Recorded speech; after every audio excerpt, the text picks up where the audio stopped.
The United States collapsed in the 2020s, and 50 new countries were added to the world. But with border disputes, and each state was expected to solve their own problems, which led to a war with other states. This war was a war between Alabama and Mississippi over sea access.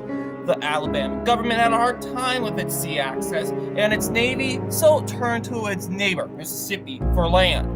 The Mississippian government declined the offer. The Alabaman government would not take no for an answer, and so sent an ultimatum demanding for the lands for a low price.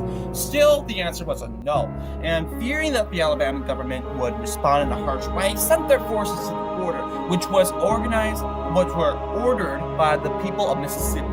The Alabamans argued that this was an act of war and mobilization, so took advantage of the situation, and on July 4th, 2025, declared war on Mississippi, hoping to gain the lands themselves. There were a lot of border skirmishes. The Alabamans wanted to focus on the south. They managed to break the Mississippian lines and managed to take the city of Gulfport and Biloxi.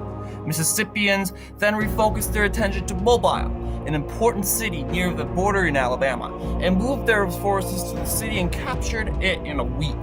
This hurted the Alabamans, and they had to flee from the two captured Mississippian cities. A few days later, Mississippian forces crossed the whole Alabama border and approached the outskirts of Birmingham and Huntsville.